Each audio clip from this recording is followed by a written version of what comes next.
Good afternoon, everyone, and welcome to our National Paranordic webinar event.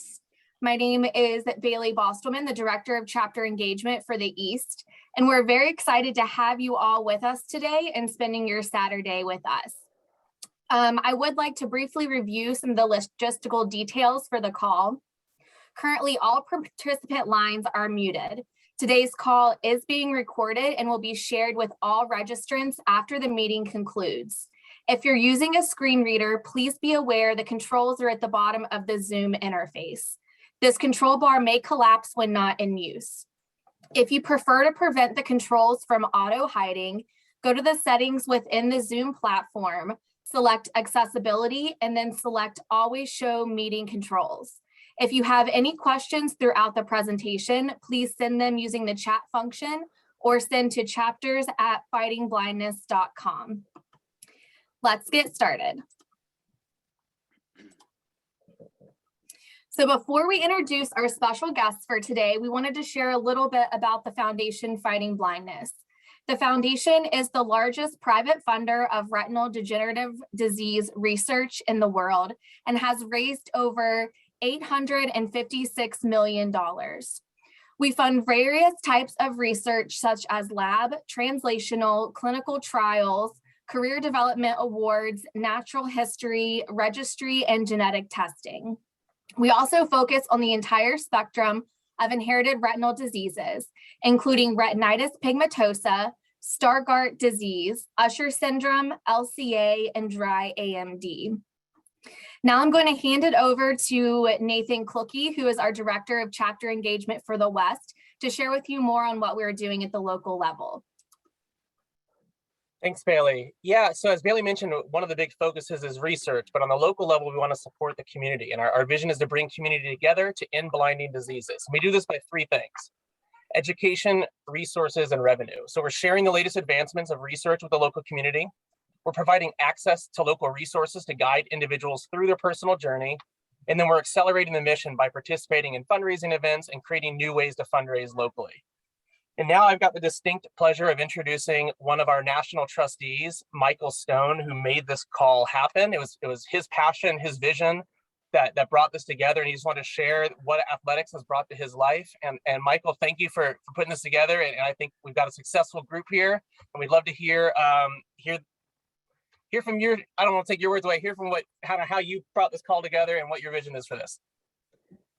Thank you, Nathan, and thank you, Bailey. Yeah, start with just gratitude for you both. While I might have initiated this, and I'll give a little context and history to that, it's you guys who really made it happen and made it, and so forth. And what made me so nervous about it is all the logistics. And let's face it, we can't do anything without you guys.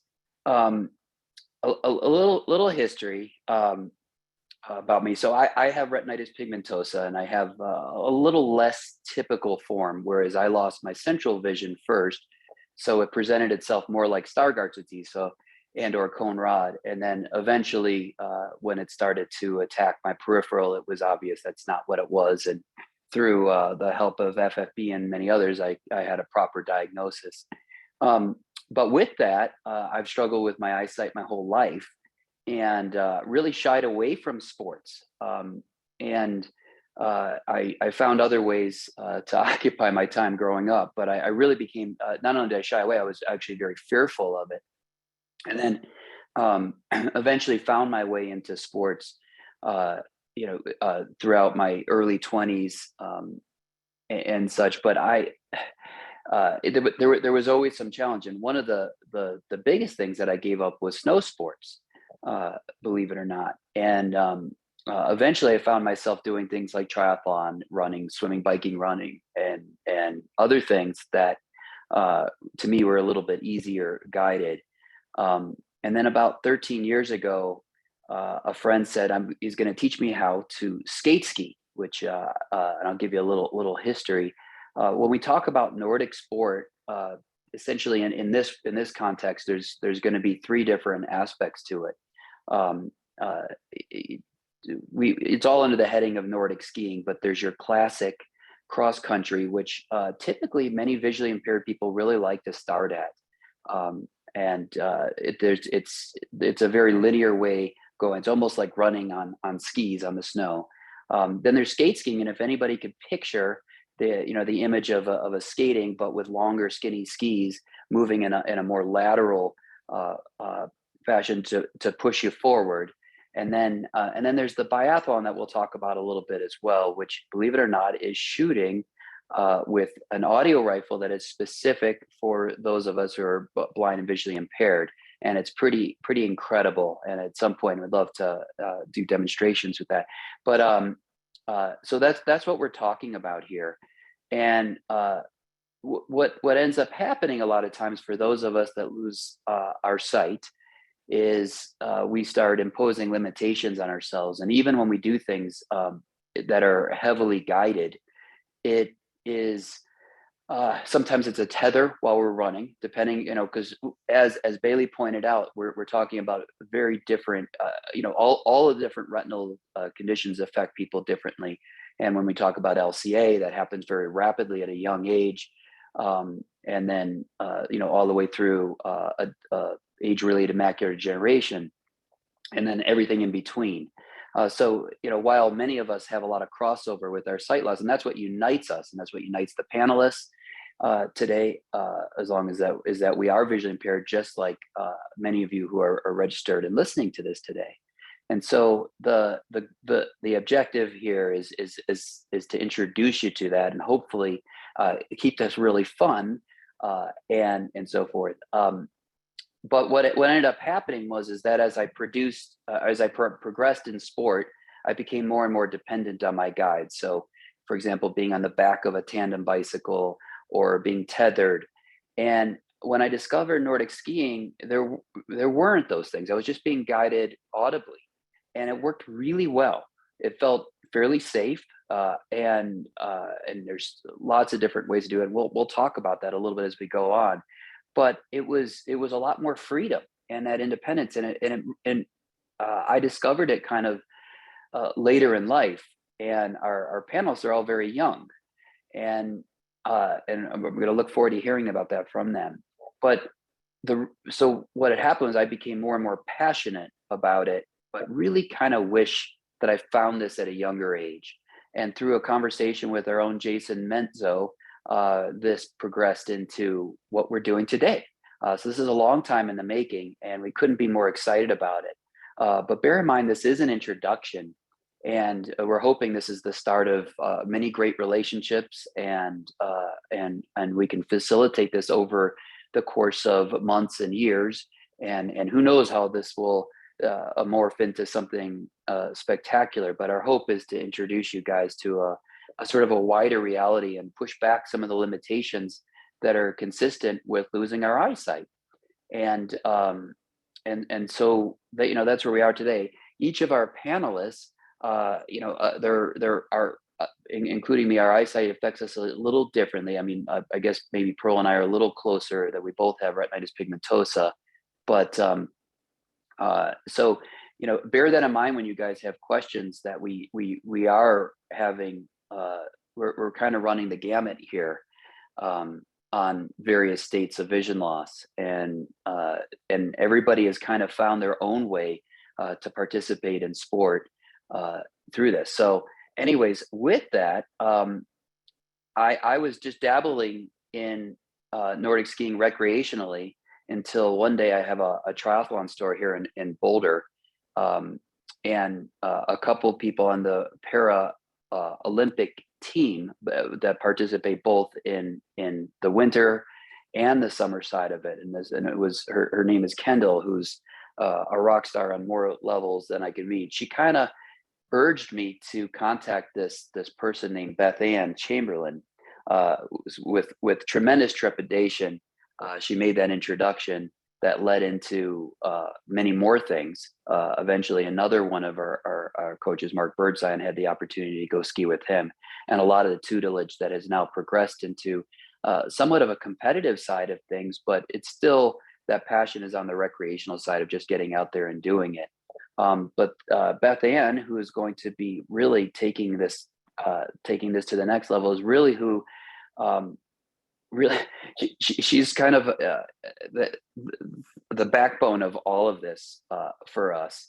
And while I can't see her, I'm sure she's making puking faces into the screen here. As you know, I'm always flooding her with compliments. But she has done wonderful things, including what has brought our panels together. Because initially, I met Liza and Pearl through a virtual. We did a VI introduction to this in 2020 when people were trying to get creative through a Zoom thing, and we started doing workouts. And that then led into a wonderful opportunity at the end of 2020, where I got to actually meet Pearl while she was taking her initial steps into the skiing side. She has an incredible athletic background that Bethan will talk about. So the skiing is just probably the more recent of it. And then there's Owen. And Owen has been a name for for years now. Also an introduction by a non-visually impaired para athlete by the name Jack O'Neill, who's another rock star on more levels than I can possibly say it. And he kept, every time I saw him, he'd come into the store and we did bike fits on him, and he'd say, "Gosh, you know, you remind me of my friend Owen. You remind me of my friend Owen, just the way I moved around and how I did things." And so I got to know Owen before I actually got to meet him, and that was almost exactly a year ago is when I finally had the pleasure of meeting Owen and his dad, and I've actually spoken with his mom a couple of times. So the fact that he's participating on this is just for me, it's like meeting a celebrity in my world, and so I'm thrilled that he's in here to share his story and answer questions for you guys. So with that, we're going to get started with some of the questions that we've done on our side to get this thing going. Just one little note is that I spend a lot of my time, and probably ad nauseum to some of the people that are on here, as an advocate for people with vision impairments. I'm very protective of this, and the objective here is to get you excited about something that you can do, and make no mistake that you absolutely can do this. And we'll talk about the various challenges, but there's it's how you guys feel about yourselves and so forth. I mean, there's going to be talk about competition and all of this, but bear in mind that everybody had to take their initial steps somewhere. And we sometimes forget that those of us that are as talented as these panelists are, is that they had to take their initial steps. They were right where you were at some point in their life. And I think we tend to forget that these are just starting places. And so I kind of beat this up because I really do care how you guys feel about yourselves. And please know that I will make myself available from here on out with this or anything in sport for that matter. But make no mistake, I mean, I really do care about you all. And I'm thrilled to be your advocate. So with that, we have another celebrity in the world, and this is Bethan Chamberlain, who is one of the coaches, but is really doing a lot of the outreach. And she wears more hats. I'm not exactly sure how she does it. I'm pretty sure she just doesn't sleep. But she's kind of, at least my personal and a lot of ours, the guru on everything in this. But she facilitates this, and she makes dreams happen for more people than I can possibly count, and she makes you feel like a rock star all doing it. So the fact that she's participating and taking time away from her family on a Saturday, in my gratitude, it goes beyond words. So with that, Bethan, who we affectionately call BA, how would you like to introduce our panelists?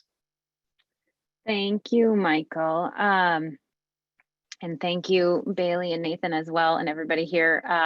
It's a total pleasure to be here and to be talking Paranordic with all of you. I could spend a lot of time introducing Liza, Owen, and Pearl. I'm going to try to keep it pretty brief because we want to get to the meat and potatoes of answering, or just some discussion about Paranordic, and also hear questions from all of you. But I'm going to go by my screen, and Liza, you show up first. And so Liza, what's unique about all three of these guys, they're amazing athletes on many fronts, both in cross country skiing, but also in summer sports. So Pearl, Liza, and Owen also being competitive, very competitive in both a summer sport and a winter sport. And so Liza gets to split her time. She's doing a lot of running these days. Is a freshman in college at Lipscomb University, and yeah, super successful career in that. I had the pleasure of getting to start skiing with Liza a couple years ago. But she also kind of, snuck in there and making the Tokyo Games and ran away with a silver medal in the 1500 just past August. I guess this past August, which we're still calling the 2020 Games. I'm a little confused by that still, that it's 2020 or 2021. Happened in 2021. So again, a huge congratulations, Liza, but thank you for joining us in your busy college life. Owen, you're next on my screen. Owen is not only fast on the ski tracks, but is running around doing amazing stuff in the pool, on a bike, and running as well. So Owen is triathlete and also get some cross country skiing in there as well. We've even gotten a little biathlon work in there too. And Owen is a resident athlete with the USA Para Triathlon team, usually based in Colorado Springs. And you can correct me if I'm wrong, but also taking college classes as a freshman online through the University of Arizona. So also busy guy. And Pearl, man, we need a long time to go through everything. Rowing and skiing, probably the newest to skiing, but is like dove right in, is amazing athlete, graduated from Ithaca College in upstate New York, exercise science, I believe I'm correct on that. Okay, I'm getting a nod, that's correct. And you're also working on your master's while you're training full time. So again, I could go on and on about all these three athletes and Michael as well. But I really want to get into just kind of discussion and giving everybody on this call a little background on how all four of you have gotten started in the sport, your take on it, and what other little bits of wisdom you would like to share with everybody. So with that, I'm going to maybe, we're going to go backwards now and just go. I'm going to throw some questions out. Michael, I want you to chime in here and add. But we have a list of questions. We're also excited to get your questions in the chat that we can talk through later in the call. So keep those coming. And I think thank you, Bailey and Nathan, for going through those, so we can make sure to try to get answers to everybody, whether it's on the call or in further follow-up. But with that, I'm going to just start with asking, and I'm going to start with you, Pearl, of just the very general question of how did you get involved in Paranordic skiing?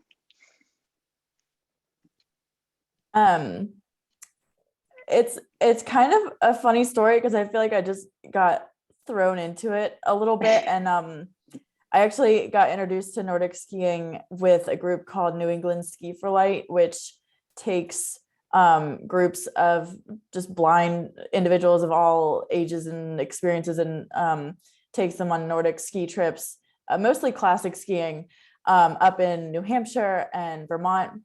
So I forget exactly who mentioned it to me, but all of a sudden I was just going on this ski weekend, and then I was, it was a year later I was going on another one. And then one of my guides, we were in Vermont at the time, it was the last day of the ski trip, he just off the cuff says, oh, if you practiced a little bit, you could really maybe do some competing. And I was like, oh yeah, sure, whatever, and kind of let it go, and didn't really think about it until later that winter, spring, right before everything hit with the pandemic.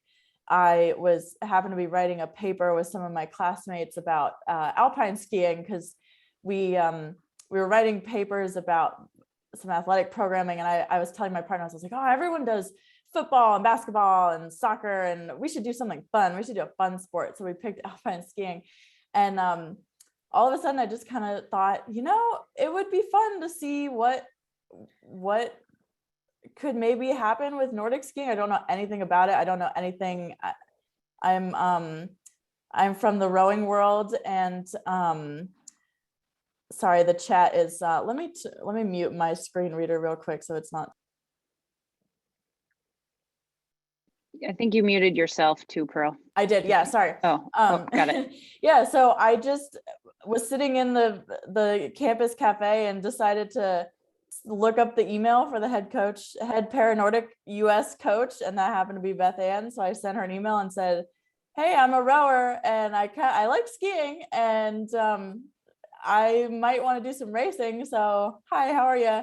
And then that turned into this snowball of doing all this stuff. And now I'm here. So Michael, I didn't know if you were going to say anything. I love that. No, I'm just smiling. Sorry. Okay. No, that's good. It's a good little addition there. Owen or Liza, well, we'll keep going with a lot of questions, but I want to get each of you to share a little right off the bat. Owen, you want to talk a little bit about how you got started? Yeah. Or introduced? So my name's Owen Cravens. I have Stargardt disease. I've been participating in Nordic skiing events for the past 3 years. My main sport right now is triathlon. Been training hard for that. But the way I got into Nordic skiing, growing up, I did a ton of downhill skiing, alpine world, mainly with my friends and kind of on my own, my family. But I was introduced to BA through many different camps. The first time I met her in person was in Canada at a development/national team camp, and it was a race as well. And that's where I tried biathlon, skate, and classic for the first time. And yeah, we threw it all at you right away. Yeah, we went through it all. Then I got myself my own pair of skis and sets of skis, and I went to Minnesota to compete for another time on my own at a high school/junior event to just get some more experience and get out there. And yeah, it's been taken from there. I'm focusing on triathlon for this quarter until Paris, but after this, I look forward to exploring Nordic skiing to its full scene and really helping to spread the word of this sport. And I'm welcome to answering any questions about this sport and what you can do to get into it and be successful in it and have fun. At the end of the day, it's going to be competitive, but I find great fun in skiing. And I knew nothing about Nordic skiing at first. I was always a downhill person. And Beth Ann taught me everything I needed to know about competing and training for the sport. And it's been an amazing experience. So that's my story. I'm going to jump in real quick with you, Owen. One thing that we didn't really talk about necessarily is where everybody's located. And Owen, so I'm originally from Chicago. I've been living in Colorado now for 25 years, but my family's all from there. So Owen is a Chicago area native, and while he's moving on from that area, but that you got your introduction to all of this stuff in the Chicago area. Is that correct? Yeah, the Midwest is pretty much the only area where I was able to go Nordic skiing. But I was and it was successful even in a place where Nordic skiing isn't really as popular as it is in Minnesota or Utah or Colorado, stuff like that. Yeah. So bear in mind, because we have people all over the country, and one of our other our chapter people is in I believe in the St. Louis area. We were talking about that, and that there might be this perception that if you're in the Midwest, there actually is impediments to getting into this, and you're proof that is not exactly true. Yeah, that's exactly right. All right. Thank you. Yes, we do need snow, but when you start looking, you'd be surprised at how many places now make snow for skiing when the snow is less reliable. And yeah, lots of places when you start looking. Let's move east and find Liza in the east, New Hampshire native. Liza, do you want to talk a little bit about how you got involved, and then maybe expand upon that and mention, we'd love to hear from you about some of the similarities and or differences from what training and racing for cross country skiing is compared to your other sport being running, track, or cross country? Yeah, sure. Two-stage question. Sure. So I grew up running just with my school teams, and I didn't know anything about adaptive sports or the Paralympics or Nordic skiing until about 2.5 years ago. Someone was like, you should come to a camp that was put on by the United States Association for Blind Athletes at the Olympic and Paralympic Training Center in Colorado Springs. And it was just an ID camp for a few different sports. And at this camp, I was introduced into the world of parasports, and that's when the thought of trying to qualify for the Paralympics came to be. And then after that, Bethan actually reached out and called and was like, you should come to a Nordic skiing camp called Ski Spec in Breckenridge, Colorado. And honestly, at first, I kind of thought she had the wrong person. Because I had heard nothing about Nordic skiing. I had no background in it. But I was like, you know what, I'm just gonna go out on a whim and give it a try. And at this camp is really where I just fell in love with the sport and just the community of Paranordic. And then the following year, I joined a local club team. That's where I really got introduced into racing. And that same year, I was also introduced into biathlon.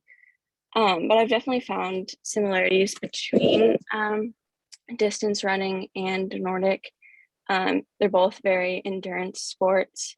What I'd say is very unique about Nordic is that there's more technique involved, and definitely the snow aspect, but also it's, for me, running is just something that is so natural to do. But skiing, you have to be focusing on what your arms are doing, what your legs are doing, which I find is more fun and enjoyable, being able to focus on something else while you're doing an endurance sport. Yeah. Thank you, Liza. Would you mind sharing your vision impairment just so everybody has a little context? Yeah, so I have albinism. So my vision is around 2250, 2300, and I don't have depth perception. And so my eyes, since I have albinism, my eyes are also very sensitive to the sun, which means that the snow also adds a little challenge with the glare of the light. Thank you.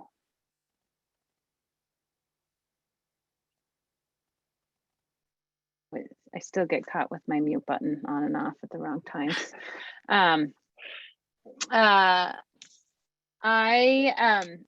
Okay, I'm gonna move back to you, Pearl, and I'm curious to hear what I would also love to hear what your similarities and differences are in comparison from rowing to cross country skiing, because I think that rowing being much different from running, get another little perspective, and then I'll add you a second part to your question after that. How's that? Yeah, it's interesting because rowing and cross country skiing, I've been rowing for about this will actually be my 8th summer.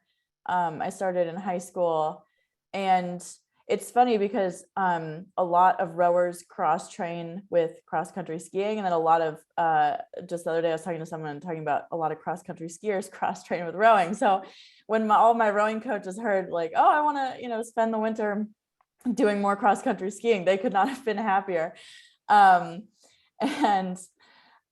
Yeah, so it's similar in some ways, having, like Liza was saying, having to focus on what your arms are doing, what your legs are doing, even when you're racing and going full tilt, and then also trying to produce power with parts of your body, but then also relaxing other parts of your body. It's very they're a lot more technique focused, so that was easy for me to understand, and the training is similar in some ways, but very different other ways. I had to get super used to the language, even just with the how they delineate intensity of a workout or the intervals and stuff, because in rowing we do everything by meters and by split and by stroke rate, and so it was learning a totally different language. But I'm trying to think. Yeah, and I only just started doing really structured workouts. For a while. I was just kind of, oh, go out for a ski and just putz around. So the other thing I was talking to one of my friends in the skiing community, Heather Galley-Talanza, was with rowing, and during interval workouts, you kind of stop. You have these dead stop kind of points where you stop and drink water, and then you have a set rest. Whereas in skiing, it's a lot of you keep moving even in between your intervals, and it's kind of 30 seconds, and then you keep moving. So that was another thing to get used to. Was just you kind of are constantly moving during the workouts rather than having these set stopping points. Yeah. What can you expand on the guiding experience, from that being a definite difference, right, from rowing to skiing?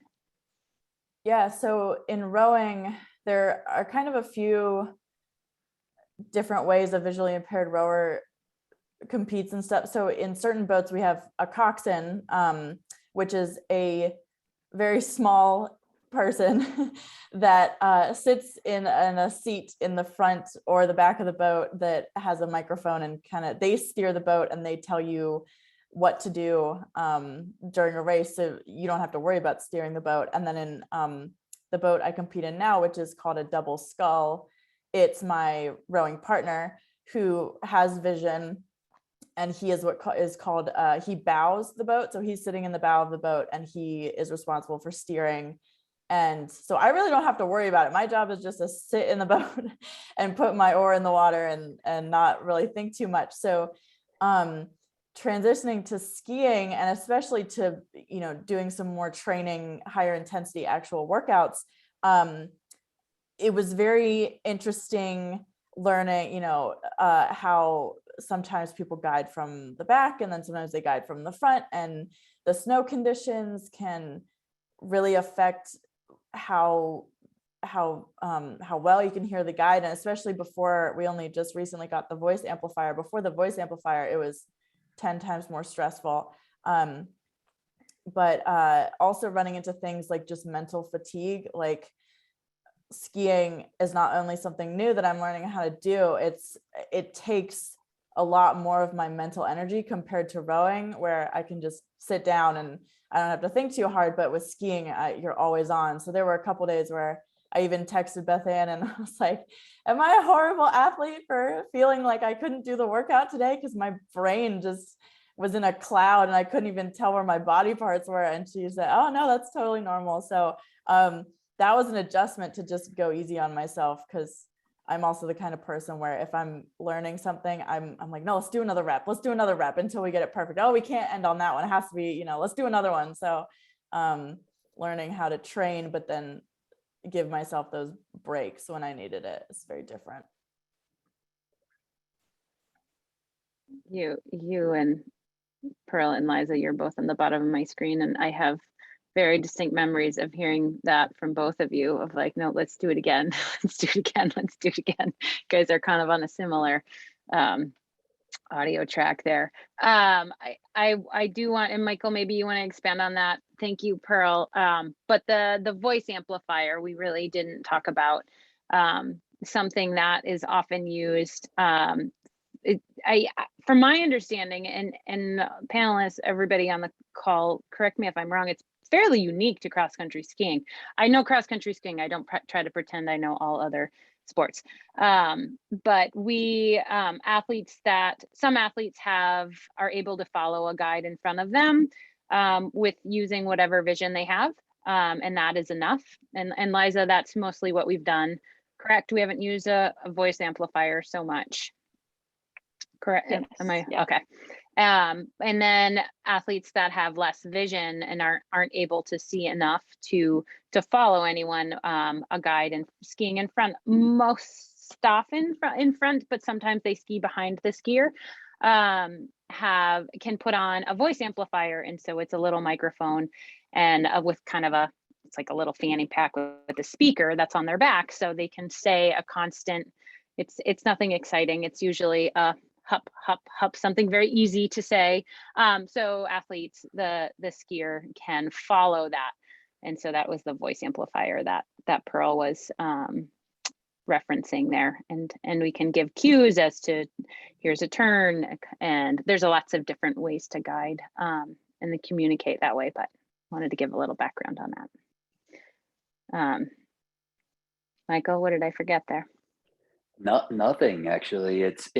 But I think it's important to note on the guiding thing is that there's two great things that came out of what both Liza and Pearl said on the technical aspects of it, and we'll get to that. But it's kind of I affectionately call it, like, you got to find your love language out there. You got to find what works best for you. There's no right or wrong way to do a lot of these things, and quite honestly, you'll develop your own techniques on how best to get through this, and you'll find out what works for you, what works for your guide, and all of that, and it works through. Like, for example, one of our coaches who happens to live out here, Mark Birdseye, I was skiing with him yesterday. For the first couple of years, he insisted behind me, and then last year we somehow miraculously were able to put together a race that both Owen and I participated in, and I was going to now have to be behind my guide, and I was filled with nothing but trepidation with that, because I can't see my guide in front of me, but I was shocked at what I can hear. Now, fortunately, Bethan found me a guide who had more energy than any person should possibly have. He does. and what comes along with that was a decent amount of volume. Actually, I think I'd have been terrified for that guy to have a voice amplifier, because it would sound like he was in my brain. But it worked really well.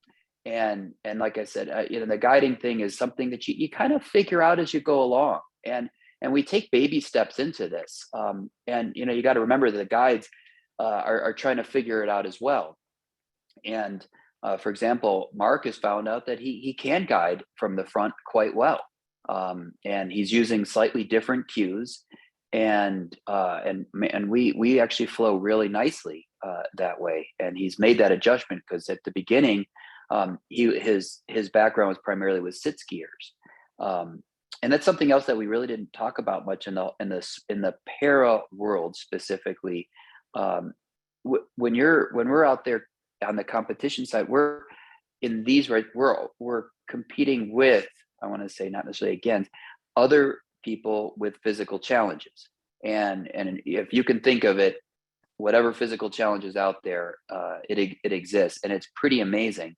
And that's something else that I happen to love about this world, and both Liza and Pearl could speak to that, is that when we jump in other races, sometimes we're like the token, maybe it's a running race or a triathlon, we're kind of like the token person with the physical challenge in the race. I did a ski marathon a couple of weeks ago. I was the only one in the race, not just with a vision challenge, with anything for that matter. And it's a different feeling. But when you're in the para world, everybody has something, and it's so exciting and inspirational that beyond words. And actually, just to jump in, I'd love to hear, and I'll put it with you, Liza. Liza, do you find yourself, does it feel a little differently when you're competing in a non-para specific, like if it's a general running race or something of that ilk, versus when you're competing along with other people with physical challenges? I would say yes, but I grew up not knowing like what it was like racing in a race with other visually impaired athletes. So I would say when I was younger, like it was just natural for me just to race with everyone else. But then like getting introduced into para sports and like para track and field, being able to race against like other people who see the way that I see was definitely a really cool opportunity, and just like a different feel of the race. But then also I would say the community that comes along with racing against people who see the world similar to the way you see the world. I'd say that's very unique and very special and cool to have an opportunity to just have connections and be able to race with those people. Awesome. Thank you. BA. That's like the perfect segue, Liza. Thank you. We're gonna go right into a part of, again, I know parasport or Paranordic sport, and you guys are all involved in others awesome sports as well. And I'm interested to hear in all of you, from each of you, on a little bit of this. But the sport is one piece, no matter what sport you're in, whether it's non-adaptive or para or whatever it is. But there's also always a community that kind of comes with that. And that's always been a really, one of my favorite parts of getting into the parasport world, of just how amazing that community is. That's been my experience. But I'd love to hear, and maybe Owen, you wanna, I'll pick on you, just hear a little bit on your take on kind of the community that you've had around, whether, I know triathlon is more your main gig right now, but or Nordic as well, of that what is that community system kind of, how has it helped you? What has been your experience with that? Does that make sense? First of all, the Nordic skiing community is some of the nicest people that I've ever been involved with in sports in general. Triathlon and Nordic skiing actually have a lot of like similarities in the type of people that are participating. Everyone's very, very health conscientious and sports minded. And the experience that I've had just getting into the sport of Nordic skiing was very good, because I knew nothing about the sport at the beginning, and I was just led into a direction of competing and competing at a pretty high level for the sport. Everything's been super, everyone's been super kind, and everyone's so talented in the coaching staff of Paranordic skiing. And they're good at bringing anyone from any level to the top level. And if you don't want to do it at an elite level, there's so many levels in between. There's like fun skiing races all across America and into Canada, and just amazing experiences throughout the sport. And everyone's just super kind. That's what I have to emphasize the most. Everyone's super. It makes it so easy to get into the sport, and Bethan is leading the way and is a standard for developing talented athletes and finding those elite athletes.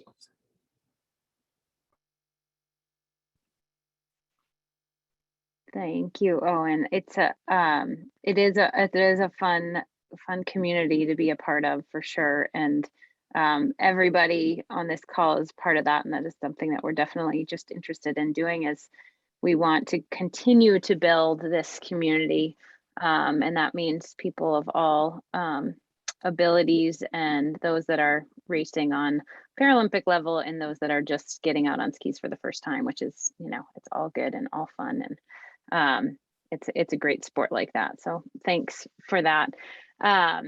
That perspective, Owen. That's really awesome. I want to just keep this one really simple, and Michael, I want to start with you. Very simple question. We briefly talked about cross country skiing, of we having classic, that's your more traditional technique, you're skiing in the tracks. Then we have our skate skiing, which looks like skating, ice skating kind of, and then biathlon kind of being the add-on, where you skate ski actually during biathlon races. And then we could have a whole nother podcast on para biathlon, which is really fun. But we're going to stick with skater classic, and I want to hear from each of you thank you in advance. What's your preference, skater classic? You could say, what did you like when you started, and what is your favorite now, if it's different? Michael. So yeah, I started with skate. It was a buddy of mine said, I had been hiding from winter sports for many years as a triathlete, and actually I was chasing summers. I was literally going down and to Southern Hemisphere countries to train and race. So South America, Australia, New Zealand during the winter times. I became very fearful of the snow, ice, as a visually impaired person. And a buddy of mine who's actually originally from Wisconsin and Minnesota, he said, "I'm going to teach you to skate." And he took me out to our local place, which is Eldora, which actually is rather steep. That's all I knew, and I had more fun than I ever knew possible. And so my preference is because, and something that both Liza and Pearl touched on, is the technical side of it. Not that classic is not technical; it's just very different. Everything in our other sports is very linear. Swimming, biking, running. It's all. But skiing is a little more lateral, and you're supporting different muscle groups. But it's almost like if you do it, you're almost like you're dancing on the snow, and it makes a really cool sound. And for those of us who are fortunate to be able to hear that, it's wonderful. So my preference is skate. However, I'll be really looking forward to hearing Pearl, because when I first met you, Pearl, you were learning classic first and then went out to skate, if I remember correctly. But I would love to hear that. But I have grown to like classic skiing a lot more. I had a little bit of an attitude about that Bethan knows at first, but it actually intimidated me. Spoken like a true biathlete. Biathlon only skate. Well, I wanted that, and of course the biathlon we'll get to with it, but which involves the skating. I just think that is just the coolest motion. So sorry, thank you. All right, Pearl, let's hear from you. What's your favorite? Has it changed? If you had asked me a year ago, I would have said, "Oh, classic." But that was mostly because I was not good at flat skate skiing. Yes, a slight downhill, slight uphill skate skiing. Yes, anything bigger than like a 5-degree incline, I just could not figure out how to. I would have to herring, but I would just come to like the bottom of a hill and maybe get 3 feet up it and just come to a dead stop, because I could not figure out how to just skate up a hill. And so I mean, that's not fun for anybody. So it was actually this past winter when I was training up in Vermont, I had a day where I had fallen weird on my shoulder the day before, so my shoulder was just kind of funky, and so I was like, "Oh, I still want to go out for a ski, but I mean, can I just ski with no poles?" And everyone was like, "Yeah, sure, whatever." So I did an entire workout with no poles, and the woman that was coaching me, her name was Tara. She's a skier up in Craftsbury, Vermont, and a great teacher, and she finally got me to figure out how to like lower my weight in the right way and get on my edges the right way up hills. So I was skating up hills, and now I'm a goofball, because the cues I have for myself are get low, be a duck, get low, be a duck. So when I'm skating up hills, you'll hear me just go, get low, be a duck, over and over again. But now that I figured that out, how to go fast up hills, I love skating, because that's the fun of it, is you just get to go so fast. Yay, I love the progression. All right, Liza, you're next on my screen, so I'm gonna choose you next. I learned both skate and classic at the same time, and definitely first learning the sport, classic was more similar to the running motion, so skate was a lot more challenging and involved a lot more of that balance. But I think as like I've skied more, I tend to find skate just more fun, and it might be that it's a little more challenging, and I kind of like challenge just to see how much I can improve my technique. And I definitely feel like with the skate motion, you have more of like a flying feeling, and go a little faster. So I would say now probably skate is my favorite. Cool. Owen, what do you think? Skate or classic? Yeah, so coming from a running background, you would think that I would enjoy classic skiing more. But I actually found that skate skiing is something that I enjoy. It's a little bit, I don't know, it comes more naturally to me, and I don't really know why.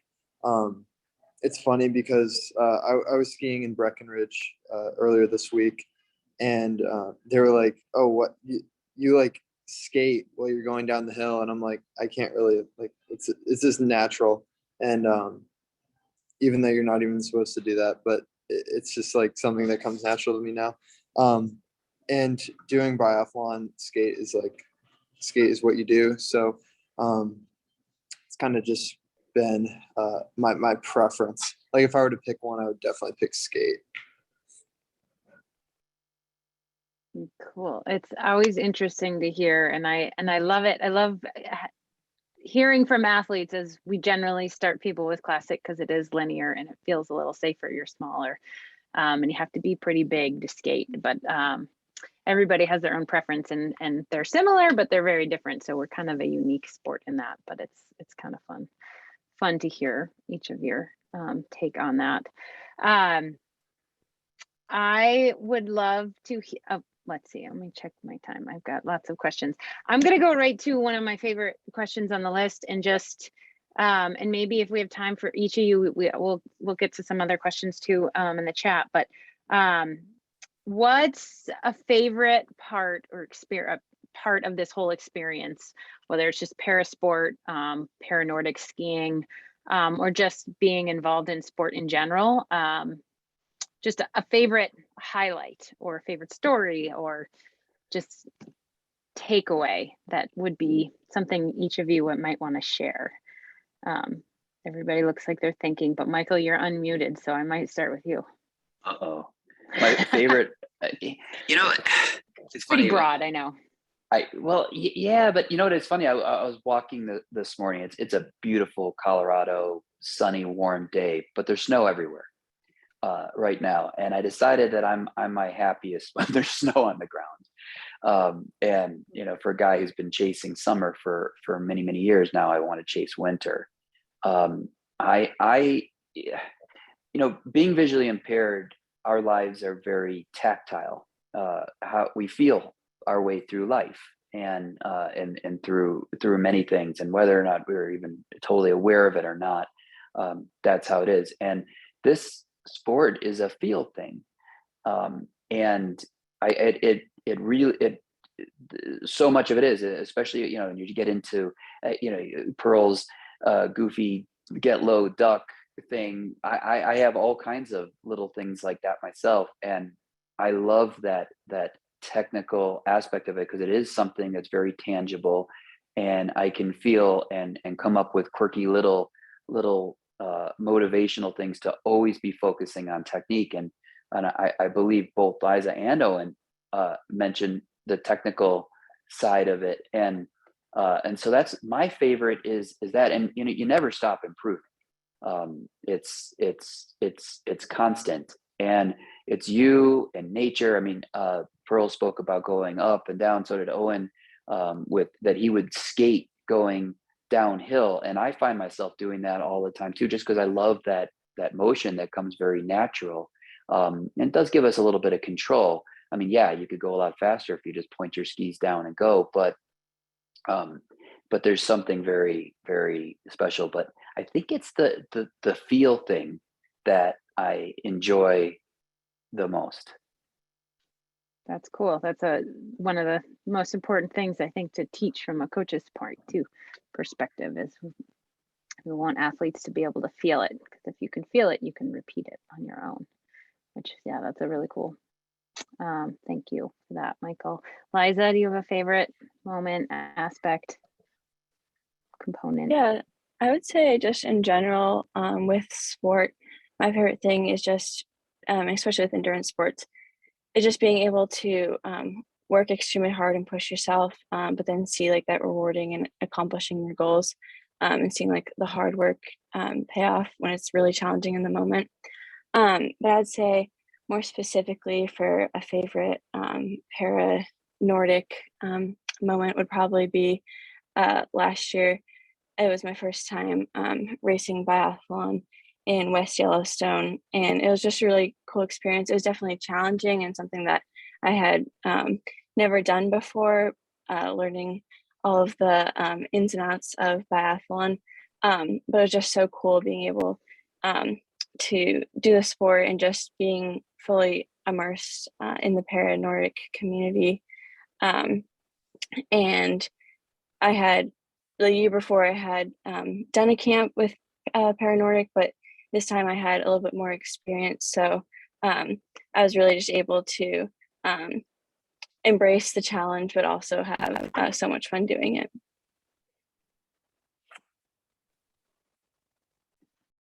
Cool. Thank you. Pearl, I'm going to run out of time, but I want to hear. Curious. Oh man, so many are going through my brain, but I think the one that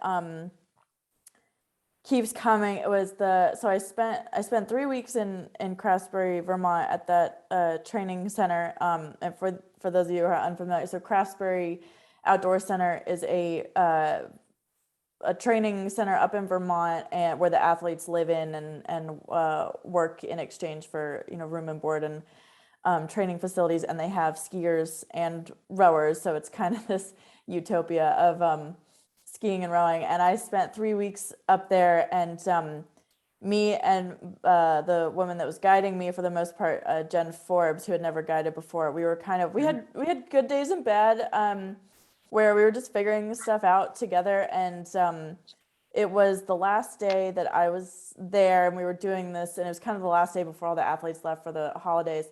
And we, the rowing coach, Steve Wepley, because a lot of the rowers also do the skiing just kind of to get workouts in, we had created this crazy workout with teams, and we were competing. And so we had, on this little 400-meter loop, we had as a group between the 8 of us, I think it was 50K to ski. So each of us were just skiing as many loops as we possibly could to get the team up to 50K.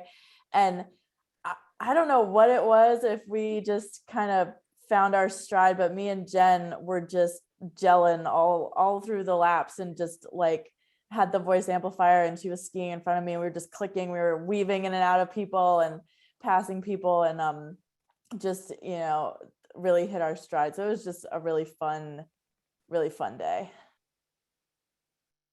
I love those days. Yes, Craftsbury's an amazing spot. They have a running program too. Just throwing that in there. Owen, do you have a favorite moment? And then Yeah, I think I have a single favorite. 2 years ago, we were skiing up in Canmore, Canada, and we were on this trail, and we were coming to a crossroad, and there was a nature preserve officer there, and they said, "You should probably turn back because there's a grizzly bear on the path." And that really, I was so shocked, and it was wild because I was just getting into the sport, and it was kind of a thrilling but kind of funny and fun experience. But yeah, I don't think I knew. I was there, but I don't think I ever heard that part. That was in Lake Louise, I believe, correct? When we went up, yes, so outside, so beautiful place to ski. Okay, I know we're winding down here. Thank you guys so much. Nathan and Bailey, I feel like I should let you guys take the reins here. Thank you, Bethan. And we do have one question from the audience I want to throw out to the panelists real quick. So David wrote in, thank you for attending today, David. Any advice on ways to balance family life, managing to get guides when needed, work life, and training? David's an avid runner with a 3-year-old and finds it daunting sometimes just when trying to get in a 30-minute run, even on a treadmill. So Michael, I'm going to throw this to you first, because every time I talk to you, you're coming in back from a workout of some kind. So how do you manage it to fit in that daily workout amongst everything else that's going on in our lives? It is a challenge, where was this person calling from? Or who, do you know? Did it say to ask the It doesn't question? say. David, do you want to Okay. come off of mute and say where you're from, or type back in the chat? It's okay. I mean, it's I think the important word is balance, and you just can't put pressure on it, and because there's just going to be days, and especially if you're dependent on other people, and you let that be a source of frustration, because sometimes it's a matter of just getting out there for 10 minutes or 30 minutes, and you do what you can. It isn't always. You kind of sometimes have to let go of ideal, and I think that's really, I kind of manage that emotionally more than I do physically and logistically, because it's a lot of times that's just the way it is. I mean, I might be super excited that I'm gonna. Oh, he's in Maryland. Okay, it was coming up on my screen reader, and that'll be helpful, because so the other thing is to kind of build up as many guides as you possibly can, and if you're a runner, you know that, and it's the same thing. But my feeling is you try to become. It's a lot of redundancy. You have your guide, you might have to have a backup guide, you might have to, but you are working logistics, and if we let go of ideal, I mean, there's times where I'm sometimes my guides are slower than me, and they're doing the best they can, but this is what I have to deal with this day, and I just accept it and love it the same as much as I do the guides that are going to push me to that are a bit stronger. But I really do feel, and especially whether or not you're sighted or not sighted, any parent who's got a 3-year-old at home knows how difficult that is to balance, and it's a lot of logistics, but there is a way, but it's a lot of sort of letting go of ideal, and you just have to do a bit more planning, but it is doable. Thank you, Michael. Sure. And that was our last question from the audience. We do have a comment from the audience from Jan. Just wanted to let all of you know it's exciting and interesting to hear your stories. It's been a great learning and awareness event. Thank you for sharing. That you gained some exciting followers in St. Louis. So stay well and continue your successful and inspirational paths. You have all of our support. John and Jan Harper, stay low and be a duck. If I could add something to the fitting or finding guides question. So I run with a group here in Boston called Achilles International, which is I run with the Boston chapter, and it's just a group that meets para runners of all different types of disabilities and whatnot, but their main focus is blind runners and guide runners. And I'm pretty sure there's a chapter in DC. So even if you can't make it to I think our group meets twice a week for runs.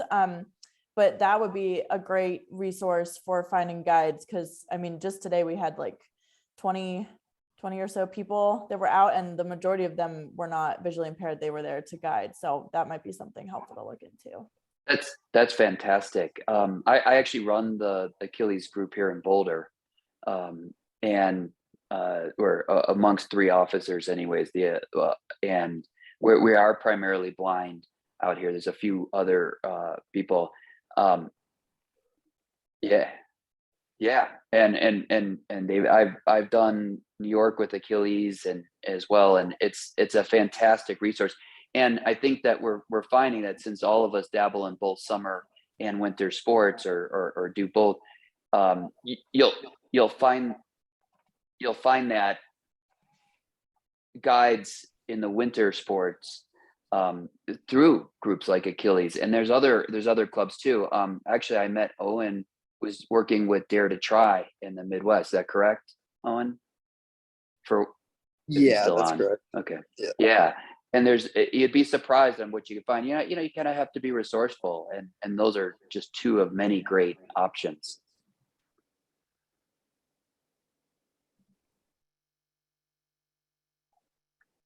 Thank you, Michael. Thank you. Great. Well, I know that we are about at time. So if there are no other questions, we'll go ahead and begin wrapping up. We definitely wanted to share with you all a few other ways to get involved, especially if you enjoyed today's session. So first off, a big thank you to our panelists, Liza, Owen, Pearl, and then thank you as well to Bethan and Michael, who helped plan and facilitate this wonderful webinar. If you're looking to learn more about Paranordic, feel free to reach out at uspnordic@gmail.com. We'll also be following up via email with contact links as well as an athletic survey. So outside of these webinars, the foundation also offers different ways to get involved. So be sure to check out our Raising Our Sights page for how you can make an impact in your own way. All right, and before we wrap up today's webinar, we just wanted to share a quick message from a friend of ours, Wayne Brady, about an upcoming event, Hope from Home.